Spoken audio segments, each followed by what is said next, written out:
Do you remember the beautiful blue arara? Its only natural enemy is man and his greed, and there are only a few pairs left.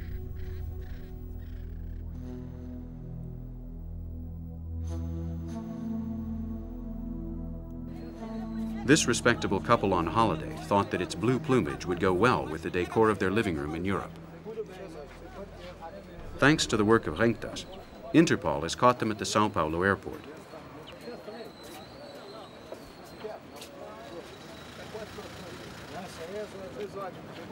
They paid $11,000 for these chicks.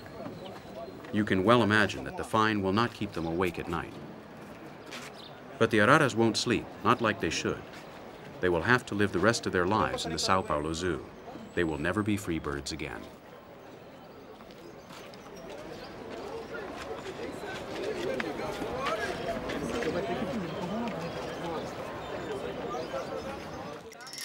Barquillitos de Madrid, de la Plaza Chamberí, oiga. Barquillitos, qué rico, qué bueno los barquillitos, oiga, mire. Vainilla, canela, redonditos, aplastaditos, son de coco y valen poco. Spain is also a sinner featured in today's program. Any Sunday morning, this street market is also a supermarket of foreign fauna.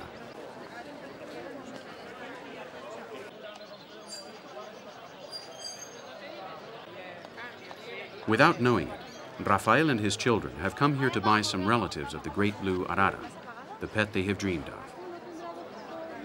The birds they have acquired for $30 are also inhabitants of Brazil, robbed from their original landscape by those who get rich from this ecological crime. They are known by the name of gray-breasted Argentine parrots, and they also inhabit Argentina, Bolivia, and Brazil.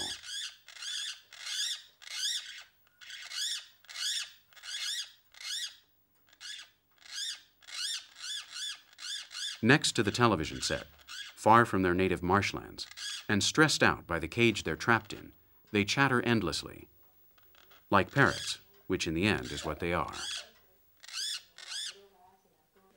This is their revenge, to make themselves unbearable for the Sanchez family. Look, Rafa, I can't stand it anymore. Either you do something, or this'll get nasty. I won't have these animals here in the house. No! What do you want me to do with the animals? What do I want you to do? What you should have done, not bring them to here to begin with. Since they're already here, we'll get rid of them. But they've been brought here, and they cost money. I don't think we could just let them loose. Well, I can't stand it anymore. My head aches, and we can't watch television when they're making a racket the whole time. Mister, you get rid of them. If that's the way it is, really, if you want me to let them go, I'll let them go. I'm letting them go, and that's it.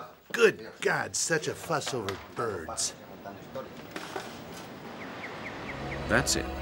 Rafael has thrown $30 out the window.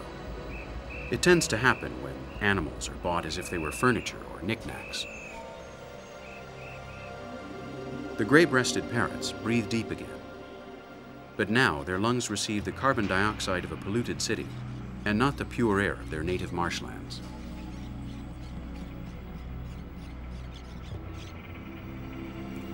Soon they will discover that they aren't the only ones. Others went through the same experience before, and at this time, the population of free parrots in Spain exceeds 1,000. This is not their environment. Man and his stupidity brought them here. But they have adapted to the cold like immigrants determined to survive. Spain is the 9th country in the world in imports of these kinds of birds. For example, in 1988, the official figure for imports of different species of parrot was 50,000. The parole of these gray-breasted parrots has started to take a serious toll on their new environment. Blackbirds, sparrows, and pigeons already feel the effects. The city's trees as well.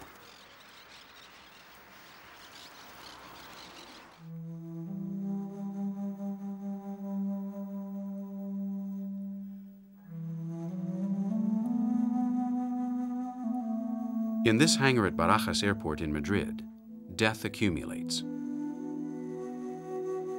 This collection of animals and their skins is a sad caricature of the nature 21st century man admires. These stuffed animals are part of the contraband the civil guard seizes. We are in the customs warehouse with its confiscated goods. The authorities estimate that what we see here is only 10% of what passes through Madrid's international airport daily. Spain is a crucial stop along the routes drawn by the dealers in murdered nature. Part of this business is done on our soil.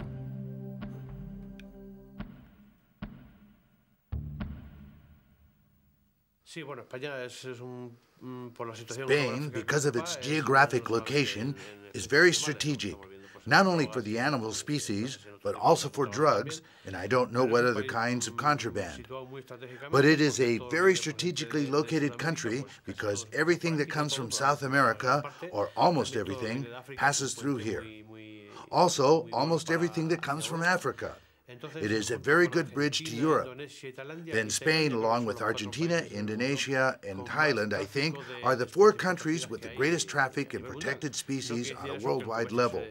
That doesn't mean that the business is done in Spain, because in most cases, there's evidence that it goes on to the rest of Europe, but using routes through Spain.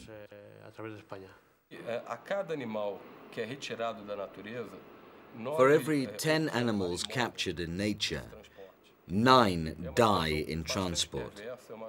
It is a pretty perverse situation, a case of plundering nature, which we have no right to do in such a cruel way. From here, we ask the people of Europe that if they want to purchase a Brazilian animal, a tropical animal, that they do so by legal means, buying that animal from authorized breeders, with certified origins, and with full knowledge that this animal was not stolen from nature.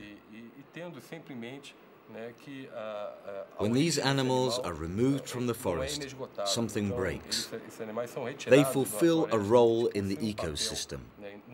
And when someone buys an animal without authorization, he or she is contributing to the destruction of these woods.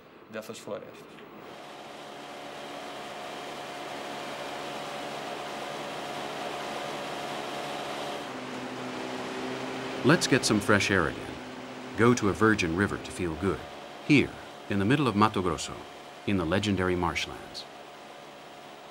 The Cuiabá River is alive, and its inhabitants speak with nature as their elders did, without haste and knowledgeably. Under the water, the bad guy of the movie fulfills his function. This flourishing river, full of flora and fauna, is the kingdom of the piranha, one of the pieces of the American puzzle with the worst reputation. We always speak of the piranha as if it were just one fish, but in Brazil's fresh water, more than 20 species are cataloged, each with its very different habits. This is the red piranha, as carnivorous as a wolf.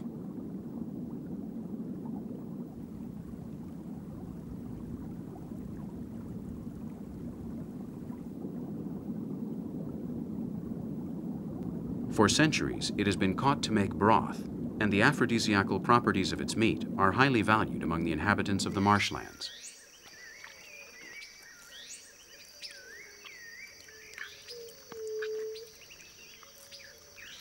In the Cuiabá River, piranha fishing follows the legal seasons, during which this fish, which represents 50% of the diet of the people of the region, is not breeding.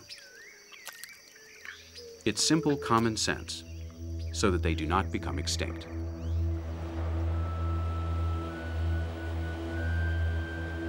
All of the people who live here fear the piranha, but they also admire it. Knowing its habits, accidents are rare, and children and adults fish them daily to fill the pantry. These 2 young brothers go to face the piranhas every morning after breakfast. The ear is very important in fishing them. They can be heard before they are seen.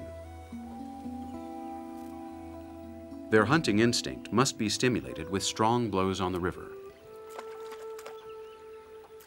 The waters are not crystalline, and everything that happens down below must be imagined.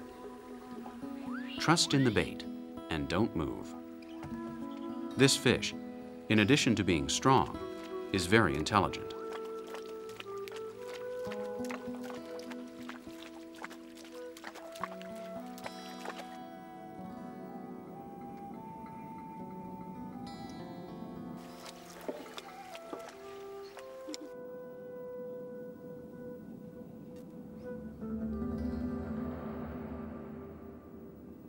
Outside of the water is where it is really dangerous. Its bite has taken off more than one finger around here.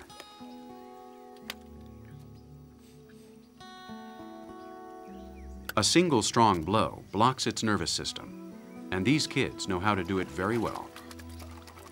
There are trophies for both of them. The river takes care of its children.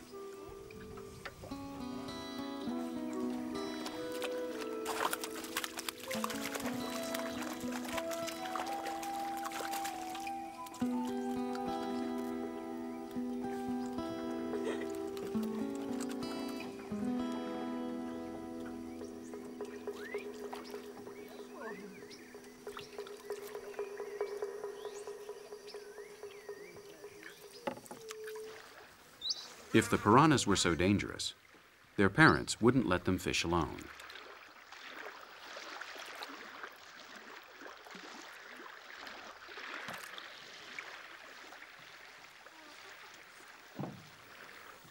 The black legend of the cannibal fish is smashed to smithereens on this clear morning of fishing and smiles. The fish has to arrive prepared for the table so Mother won't get angry, and these two little ones know what they have to do. Just as their parents taught them, they have only fished what they are going to need today. Their fishing activity is regulated by common sense. No gratuitous death here. At this stage in our story, the doubt grows. What is really more dangerous, the fearful piranha or this little girl's look?